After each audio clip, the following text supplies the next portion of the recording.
माँ, मैं अपनी पत्नी का सम्मान करता हूँ जैसे पिताजी आपका करते थे। रेखा रेखा, दरवाजे से ही नितिन चिल्लाता हुआ आ रहा था। रेखा रसोई का काम छोड़कर बाहर कमरे में आई। हाथ में मिठाई का डिब्बा देखकर चौंक गई। अरे, आज ये मिठाई किस लिए लाए हो? कोई खुशखबरी है क्या? हाँ, मुझे नौकरी में प्रमोशन मिल गया है, पहले से ज्यादा सैलरी मिलेगी। मिठाई का डिब्बा हाथ से लेते हुए रेखा बोली। मैं तो बहुत ही खुश हूँ, आखिर आपकी मेहनत रंग लाई है। आपने इतनी मेहनत की तो सफलता तो आपको मिलनी ही थी। मैं मंदिर में भगवान को भोग लगा कर आती हूँ। रेखा ने कटोरी में मिठाई रखी और भगवान के आगे हाथ जोड़ दिए। हे ईश्वर, मेरी प्रार्थना सुनने के लिए धन्यवाद। आपने मेरे पति को तरक्की दी, उसके लिए मैं आपकी आभारी हूँ। और रेखा की आंखें नम हो गयीं। तभी सास पुष्पा जी की आवाज कानों में गूंजती है। तेरे लिए तो तेरी पत्नी ही सब कुछ है। अपनी माँ को बताएगा नहीं कि क्या हुआ है? माँ जी, इनका प्रमोशन हो गया है, आप मिठाई खाइए। रेखा ने कटोरी रख दी, पर पुष्पा जी ने उसे छुआ भी नहीं। नितिन, तेरा प्रमोशन हुआ है और मुझे बहू से पता चल रहा है। ये तो कोई बात नहीं हुई। मुझे मेरे बेटे की खुशी बहू से पता चल रही है। नितिन टेबल पर रखी कटोरी से मिठाई का टुकड़ा माँ को खिलाता है। माँ, रेखा और मैं अलग हूँ क्या? पति के जीवन में पत्नी का भी तो महत्व होता है। पत्नी उसके हर सुख दुख की भागीदार होती है। मैंने आपके और पापा की आदर्श जोड़ी देखी है।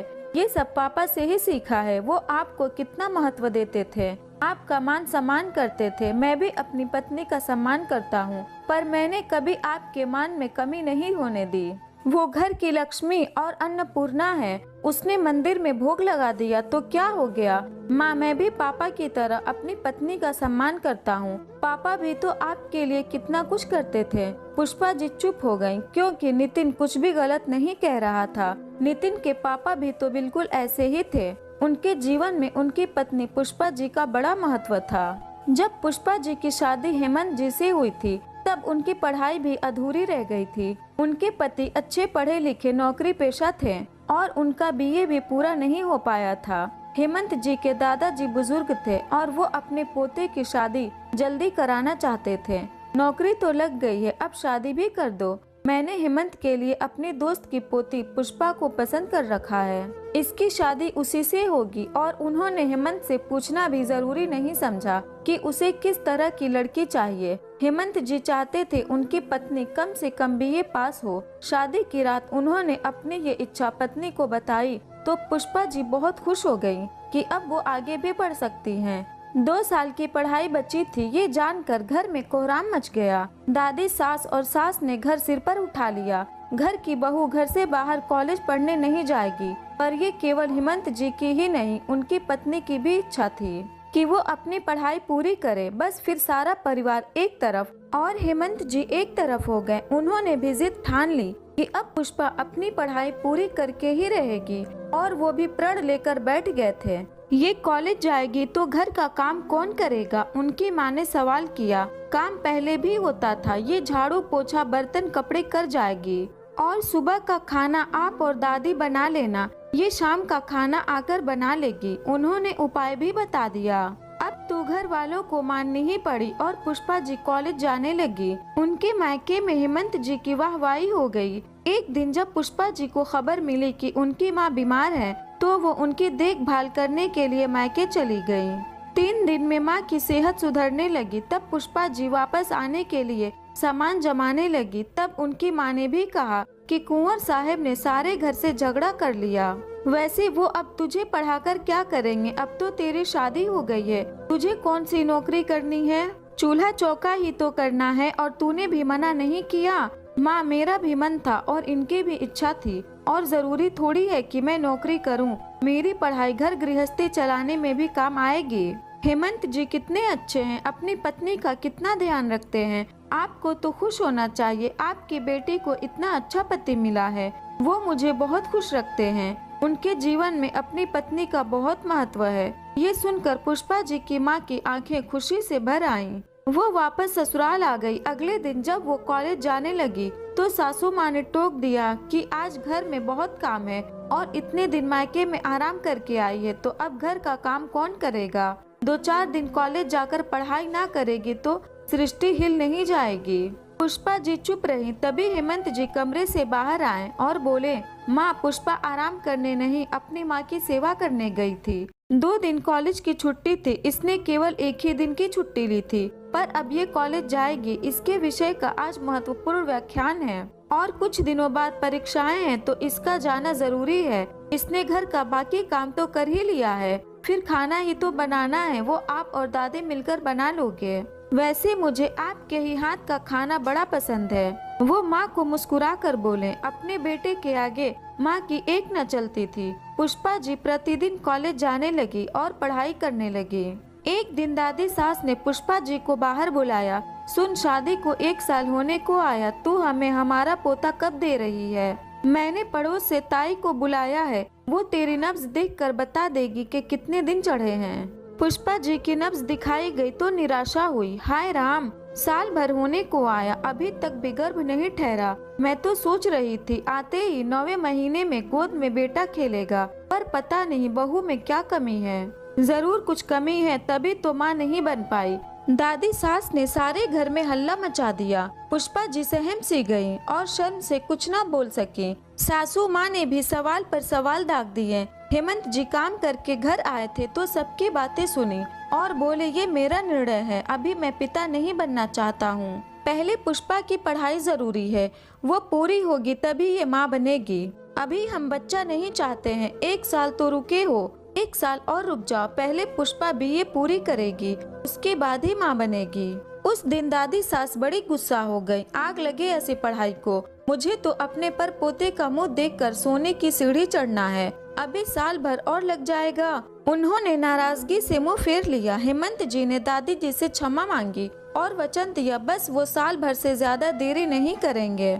आपने सबको नाराज कर दिया, अब दादी जी और माँ जी मुझ पर गुस्सा करेंगी। ये सब तो देखकर लग रहा है मुझे कॉलेज नहीं जाना चाहिए। 1 साल की पढ़ाई नहीं होगी तो क्या हो जाएगा? नहीं पुष्पा, ऐसे मत बोलो, ये हम दोनों का सपना है और बहुत जल्द ही पूरा होगा। पढ़ाई कभी बर्बाद नहीं होती है, जीवन के किस मोड़ पर काम आ जाए हम इसका अंदाजा भी नहीं लगा सकते हैं। उन्होंने पुष्पा जी को आश्वासन दिया और समझाया कि पुष्पा, मेरे जीवन में पत्नी का बड़ा महत्व है। मैं चाहूँगा कि मेरी पत्नी आज्ञाकारी हो, पर वो गलत का विरोध करे। मैं चाहूँगा कि वो मेरे परिवार वालों की हर इच्छा पूरी करे, पर अपने मन की खुशी को न मारे। मैं चाहूँगा कि मेरी पत्नी मेरी तरक्की में सहायक बने, पर वो अपनी प्रगति का रास्ता बंद ना करे। पत्नी का पद तो बराबर होता है, पत्नी तो घर की मुख्य रीढ़ होती है, उसके ऊपर माना घर की हर जिम्मेदारी होती है, पर एक जिम्मेदारी उसकी खुद की भी होती है जो खुद के प्रति होती है। मैं चाहूँगा कि मेरी पत्नी मेरे परिवार की देखभाल करे, पर अपनी भी उपेक्षा नहीं करे। पुष्पा जी सुनती रह गई। जरूर उन्होंने पिछले जन्म में मोती दान किए होंगे, तभी ऐसा पति मिला है। आपके विचार तो बहुत अच्छे हैं, आपके विचार और ऊंची सोच के आगे मैं तो बहुत ही छोटी हूँ, मैं तो कुछ भी नहीं हूँ, पुष्पा जी बोली। नहीं पुष्पा, मैं भी साधारण इंसान हूँ, पर मुझ में ये ज्ञान पढ़ाई के कारण आया है, इसलिए मैं चाहता हूँ कि मेरी पत्नी पढ़े लिखे और ज्ञानवान बने। ये तो बहुत सरल सोच है, अपनी पत्नी को अपने बराबर समझो। जहाँ पुरुष अपने को महान और पत्नी को सामान्य समझने लगता है, वहीं भेदभाव पनप जाता है। मैंने बचपन से घर की स्त्रियों की हालत अच्छी नहीं देखी है। दादाजी भी दादी पर जब देखो गुस्सा कर देते हैं। दादी को यही एहसास करवाते हैं कि सिर्फ उनकी ही गलती होती है। दादी हमेशा एक आत्मग्लानि में ही जीती हैं। वैसे ही पिताजी को भी देखा, उनमें भी दादाजी की झलक देखने को मिल जाती है। वो भी माँ को किसी के भी सामने डांट देते हैं और माँ का मजाक बना देते हैं। मैंने अपनी माँ और दादी को कभी सम्मान से जीते हुए नहीं देखा। तब से यही मैंने सोच लिया कि मैं अपने दादाजी और पिताजी की तरह तो बिल्कुल नहीं बनूंगा। मैं अपनी पत्नी की हर इच्छा पूरी करूंगा, पत्नी का सम्मान करूंगा, उसे अपने बराबर ही रखूंगा। वो घर का काम करती है, पर सिर्फ घर के कामों के लिए ही नहीं बनी है।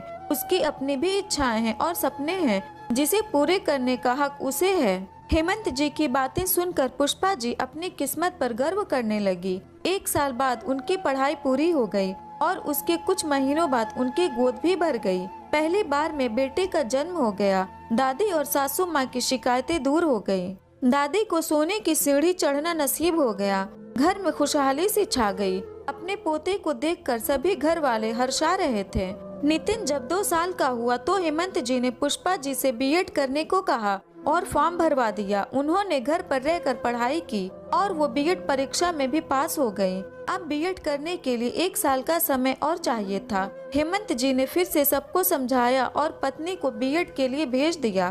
पोते को उनकी दादियों ने बड़े ही लाड दुलार से रखा। 1 साल में पुष्पा जी के पास बीएड की डिग्री थी। सब खुश थे। अब बहू पूरी तरह से घर संभाल रही थी और घर को पोता भी दे दिया था। एक दिन अचानक घर में शाम को खबर आई कि हेमंत जी एक दुर्घटना में घायल हो गए हैं। उन्हें गंभीर चोटें आई हैं, पर अस्पताल पहुंचते पहुंचते उनका निधन हो गया। घर वालों पर कहर टूट गया। घर का एकमात्र कमाने वाला चला गया था। हेमंत के पिता पहले एक सेठ के यहाँ मुनीम थे, पर बेटे के नौकरी लगते ही उन्होंने भी वहाँ से छोड़ दिया था।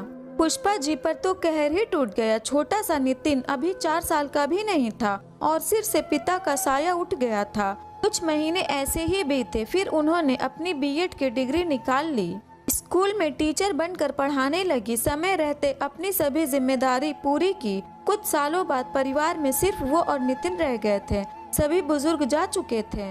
नितिन पढ़ लिख कर नौकरी करने लगा। अब उसने माँ को घर बैठने को कहा ताकि उन्हें आराम मिल जाए। नितिन की शादी के बाद घर की जिम्मेदारी रेखा ने संभाल ली। नितिन भी अपनी पत्नी के आगे पीछे रहने लगा था। आज जब अपने प्रमोशन की खबर उसने उन्हें नहीं दी तो मन ही मन दुखी होने लगी। आखिर वो अपनी बहू के साथ कैसा व्यवहार कर रही है, इस बात पर उन्हें आत्मग्लानि महसूस हुई। वो अतीत को याद करने लगी। सच ही तो है, उनके पति ने उनका हर कदम पर साथ दिया, उन्हें अपने बराबर ही रखा, उन्हें आगे पढ़ने की बढ़ने की पूरी आजादी दी। परिवार के सामने उनका कभी अपमान नहीं किया, कभी डांटा नहीं। उनका मान सम्मान सदैव बनाए रखा। उनके पति के जीवन में उनका महत्व था। वो परिवार की रीढ़ थी। उन्होंने अपने आप को समझाया और रेखा को आवाज लगाई कि बहू एक मिठाई का टुकड़ा और देना। नितिन का प्रमोशन जो हुआ है, उन्होंने अपने दिमाग से नकारात्मक की धूल झाड़ ली। अब वो रेखा में ही अपना अक्स देखने लगे। अगर ये स्टोरी आपको अच्छी लगी तो इस वीडियो को लाइक करें और नए हैं तो हमारे चैनल को भी सब्सक्राइब करें।